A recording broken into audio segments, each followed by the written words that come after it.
Olá, sejam bem-vindos ao canal mais uma vez e vamos continuar com a leitura do livro O Milionário de Nazaré, capítulo 5, parte 2. Prosperidade, parte 2. Como as necessidades diárias específicas do homem podem ser atendidas. O quinto segredo de prosperidade da oração do Senhor. O poder dos decretos específicos de prosperidade. 5. Peça mais do que necessário todos os dias. Dai-nos hoje o nosso pão de cada dia. Mateus 6:11. Os povos orientais tinham de se preocupar com a comida diariamente, já que não havia refrigeração.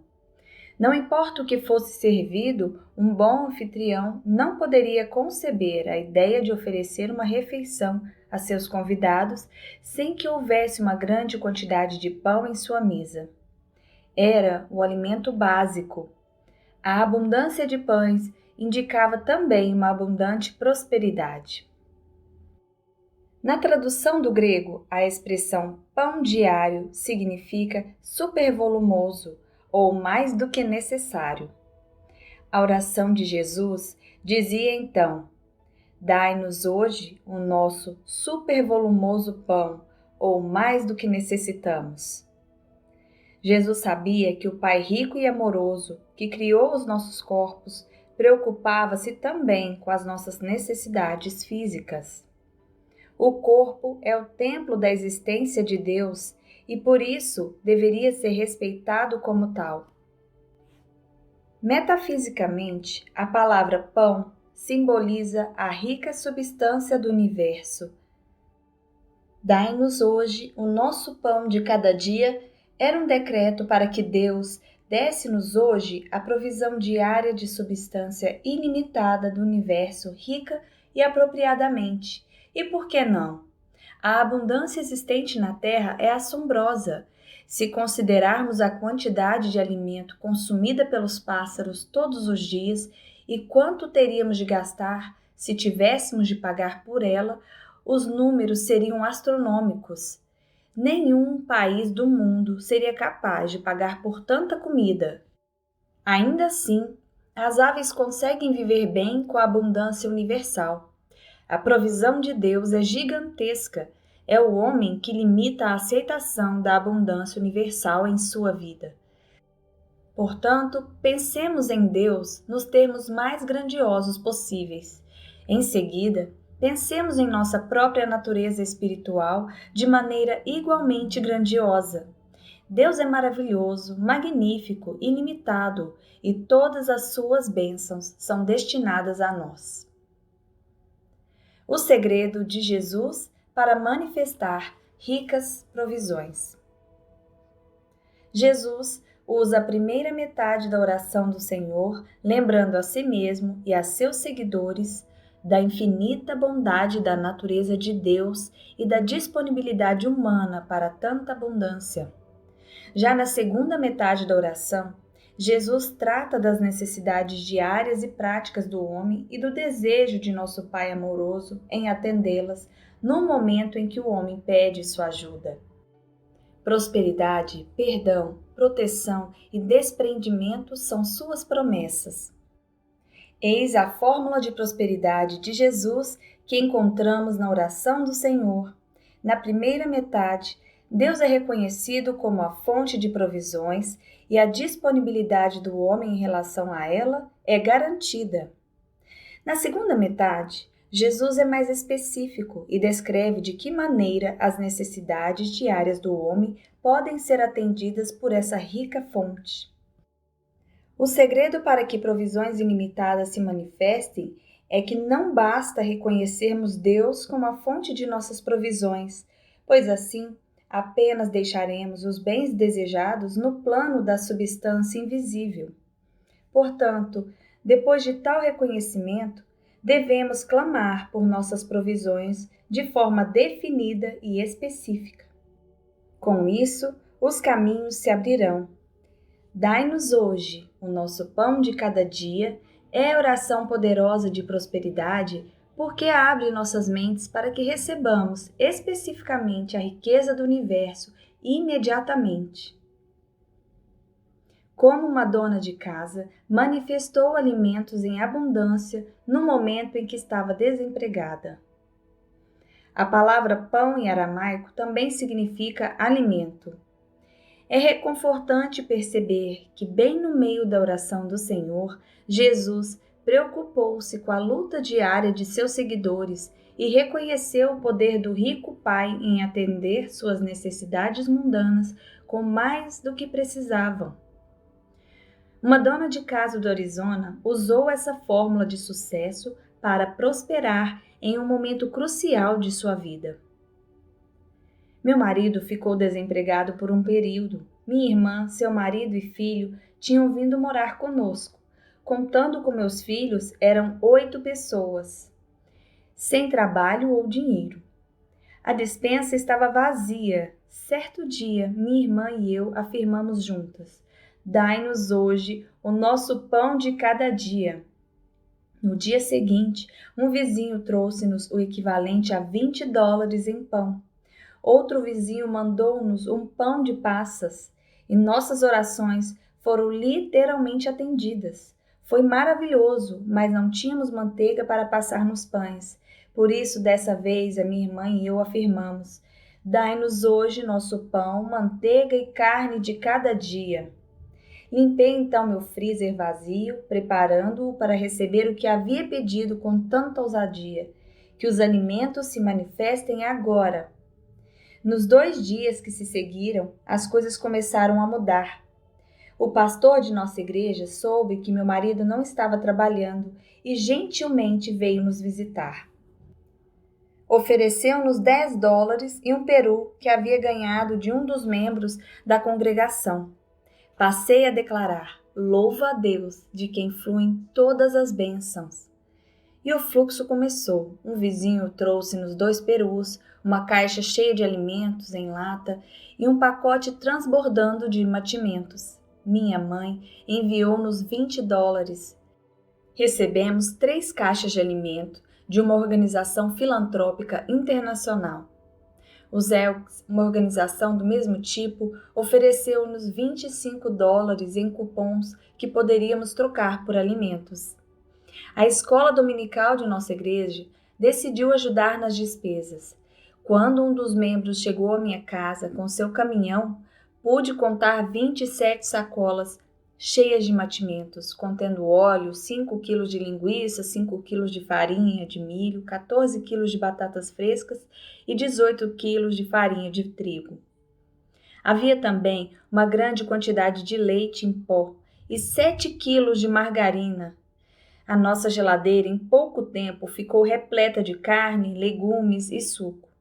Em seguida, uma senhora chegou à minha casa trazendo 25 pães. A escola dominical ofereceu-nos ainda $30 e, na véspera de Natal, seu pastor trouxe-nos mais 30, além de muitos brinquedos. No período entre o dia da ação de graça e o Natal, ganhamos quase 30 quilos de carne de peru, além de assados, bifes, frangos, bacon e costela. Foi o feriado mais próspero que já tivemos. Hoje tudo voltou ao normal em termos financeiros, mas nunca me esquecerei de como aquela afirmação próspera, retirada da oração do Senhor, trouxe-nos abundância quando mais precisávamos. Assim como nos demonstrou essa dona de casa, aquela simples oração, dai-nos hoje o nosso pão de cada dia, é uma poderosa declaração de fé e confiança, e o seu uso pode mover a rica substância do universo no sentido de promover prósperos resultados, até maiores do que precisamos. O 6º segredo de prosperidade da oração do Senhor: o poder do perdão de obter resultados. 6. O perdão é um momento decisivo para a obtenção dos resultados. Perdoa as nossas dívidas, assim como perdoamos aos nossos devedores. Mateus 6,12. Quando pensamos em nossas necessidades, raramente incluímos nelas o pensamento do perdão. Mas Jesus sabia que essa é uma grande e constante necessidade humana e, portanto, acrescentou essa segunda afirmação entre os anseios específicos do homem. Imediatamente depois da oração pela prosperidade, segue-se a oração do perdão. É a menos compreendida, mas uma das mais poderosas declarações presentes na oração do Senhor. Talvez Jesus tenha incluído o perdão como uma das necessidades tangíveis do homem, por se tratar de uma ação acima do espiritual, mental, emocional ou psicológico. Para termos sucesso em todos os níveis de nossas vidas, o perdão não pode se tornar um ato ocasional, mas algo que praticamos todos os dias como uma filosofia de vida. Devemos declarar orações do perdão não apenas quando alguém nos magoa ou desaponta, mas todos os dias. Ao agir dessa maneira, bons resultados sem dúvida surgirão. A maioria de nós costuma confrontar as emoções negativas que sentimos lidando diretamente com as pessoas ou situações que não agem ou reagem da maneira que esperamos. Quando isso acontece, surgem ressentimentos dos quais muitas vezes nem nos damos conta. Contudo, são esses ressentimentos que bloqueiam os nossos bens. Perdoa as nossas dívidas, assim como perdoamos aos nossos devedores, sugere que não devemos esperar pelos outros para perdoar. Devemos sempre que possível perdoar em primeiro lugar. Por quê? Porque Deus, sendo um Pai amoroso, já lhe perdoou. Portanto, com ações mentais de perdão, abrimos caminhos para o poder de misericórdia de Deus para enfrentarmos situações e eventos, libertando-nos de todas as emoções negativas responsáveis pelo bloqueio de nossos resultados. A prática diária do perdão pode nos levar aos melhores bens. O poder de cura do perdão ajudou-a a retornar ao trabalho. Uma instrutora programou-se para ministrar um curso especial com duração de 1 mês. Entretanto, dias antes do início das aulas, a mulher descobriu que estava com pneumonia. Tentou curar-se por meio de remédios e tratamentos médicos, mas nada acontecia. Na sexta-feira anterior à primeira aula, que começaria na segunda, foi informada de que muitas pessoas viajaram de todas as partes dos Estados Unidos e até de outros países para estudar com ela. Também lhe disseram que não haveria um professor para substituí-la naquele curso de especialização. Ao pensar no diagnóstico que recebera, orou para receber orientação. Mesmo com muita febre, que os medicamentos não davam conta de baixar, foi orientada a declamar a oração do Senhor diversas vezes e prosseguir até que o momento decisivo chegasse. Foi o que fez noite e dia, e no domingo a febre com a qual lutara durante dias cedeu. Embora ainda estivesse se sentindo bastante fraca, iniciou o curso na manhã da segunda-feira, conforme combinado. Mais tarde, a professora descobriu por que contraíra a doença. Havia se chateado e irritado com algo que uma pessoa fizera com ela. Ao orar repetidas vezes, perdoa as nossas dívidas, assim como perdoamos aos nossos devedores, pôde perdoar, curar-se e retornar ao trabalho. Um Pai rico e amoroso também possui todas as bênçãos para nós. No entanto, estamos tão carregados de mágoa, decepções e críticas que não há espaço para recebermos a abundância.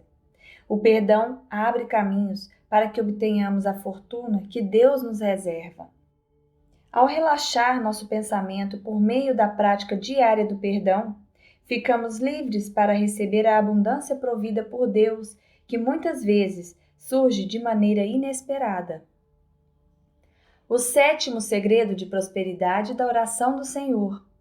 Existe um poder próspero no clamor pela proteção divina. 7.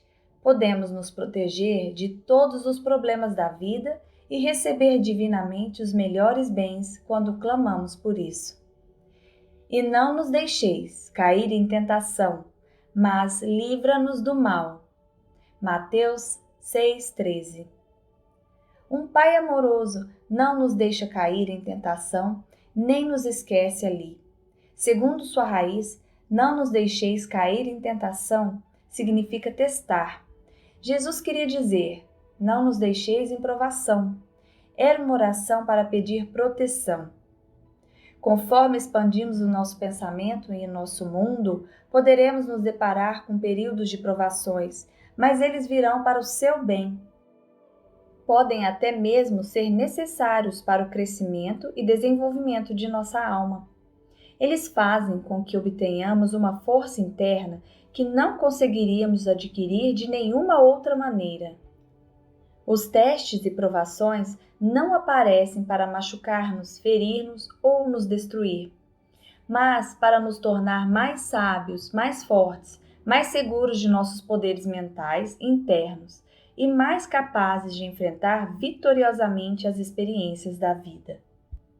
Contudo, a passagem traz também seu significado literal.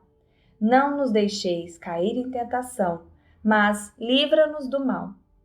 Por tudo que aprendemos e pela força que obtivemos em momentos de provação, eles podem ser considerados bênçãos.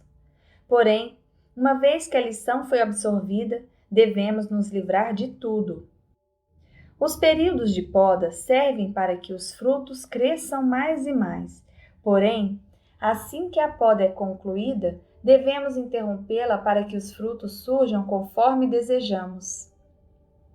Muitas pessoas entram em períodos de provação e se mantêm ali, lutando contra ele, até que se tornem experiências destrutivas, negativas, e não os períodos construtivos de expansão e crescimento da mente que deveriam representar. Muitas condições difíceis se resolveriam rapidamente se os envolvidos, primeiro, parasse de enfrentá-las, segundo, pedisse para que a lição a ser aprendida se revelasse, e terceiro, pedisse orientação para passar por tais experiências. É possível que tenhamos sofrido desnecessariamente quando nossas vidas podiam ser transformadas apenas com uma declaração. Não nos deixeis cair em tentação, mas livra-nos do mal. O poder próspero dos períodos de iniciação. A ideia de que os períodos de provação fazem parte do crescimento de um indivíduo em direção a bens maiores é universal. Desde os primeiros registros históricos, existem irmandades secretas que acreditam que um iniciante só poderia ser admitido caso passasse por determinados períodos de testes e provações. Muitos desses períodos foram descritos na Bíblia. De certa maneira, somos todos iniciantes, e nossas iniciações podem surgir na forma de problemas de saúde, tensões emocionais, perdas, decepções ou limitações financeiras. Essas experiências constituem períodos de teste. Se pudermos provar com o poder interno da mente que somos capazes de produzir resultados externos significativos, seguiremos rumo aos maiores bens que já conhecemos. Depois de períodos de iniciação como esses, obteremos as melhores conquistas com facilidade e alegria. O oitavo segredo de prosperidade da oração do Senhor: o poder próspero do louvor. 8. Louve a Deus como a fonte de todas as suas bênçãos, e então ouse pensar grande. Porque teu é o reino, o poder e a glória para sempre. Mateus 6,13. Essa última frase não faz parte da oração do Senhor original ensinada por Jesus. Antes do final do século I, os cristãos sírios acrescentaram essa doxologia de louvor como declaração final, tomando talvez como modelo a famosa prece de Davi. Teus, ó Senhor, são a grandeza, o poder, a glória, a majestade e o esplendor, pois tudo que há nos céus e na terra é teu. Teu, ó Senhor, é o reino. tu estás acima de tudo.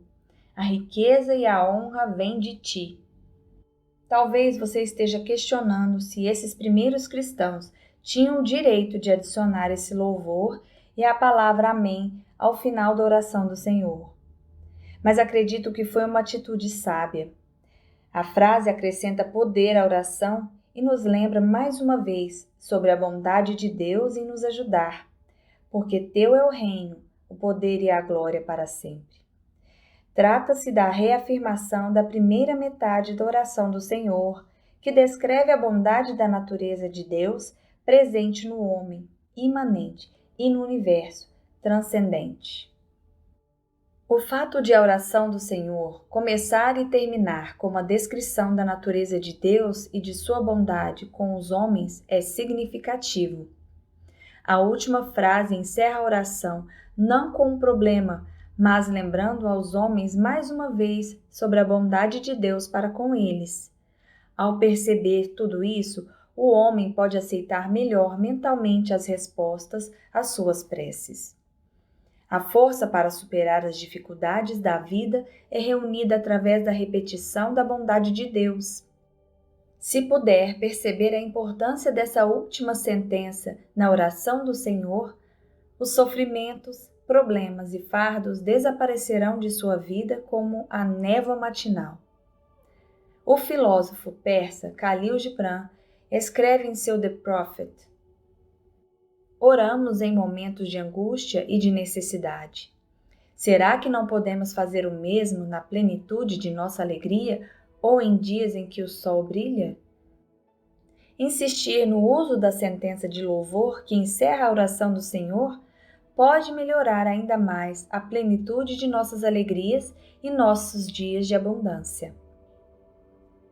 O segredo do sucesso de um milionário. É importante que a oração do Senhor seja finalizada da mesma maneira como começou, reconhecendo em Deus a fonte das provisões do homem. A última sentença de louvor também destaca a necessidade de pensarmos grande para que possamos prosperar. Um milionário a quem perguntaram o segredo de seu sucesso, obviamente compreendeu a passagem, porque teu é o reino, o poder e a glória para sempre, pois respondeu: a prosperidade é consequência do pensamento amplo. Não devemos hesitar em pedir abundantemente, pois Deus pode nos prover o muito da mesma maneira que pode nos prover o pouco. A maioria das pessoas pensa em centenas de dólares, um campo já bastante ocupado.